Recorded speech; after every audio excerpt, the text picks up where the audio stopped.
তো গাইজ আমি আবার চলে আসনু এই যে 2-3টা লাইক নিয়ে। আমার 2-3টা আধঘান 1-1.5টা করে লাইক আসে, তো দেখে আমারই ভীষণ ভীষণ হাসি লাগে। তারপরেও আমার ভাল লাগে ভিডিও ছাড়তে গাইজ।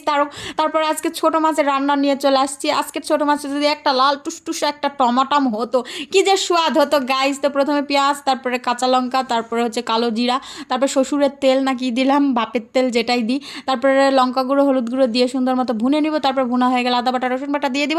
দিয়ে দেওয়ার পর মাছ দিব। এটার সাথে এখন যদি একটু পাকা লাল লাল টমেটো দিতাম, কি যে স্বাদ হতো। তারপর দিয়ে দিলাম লবণ।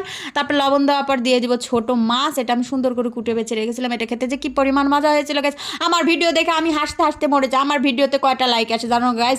একটা আধঘানের মানে আধঘানের অর্ধেককে কি বলে তারও কম লাইক আসে। এটা দেখে আমি হাসতে হাসতে মরে যাই গাইজ। পৃথিবীতে মনে হয় আমি একমাত্র আছি যে আমার ভিডিওতে একটার কম লাইক আসে।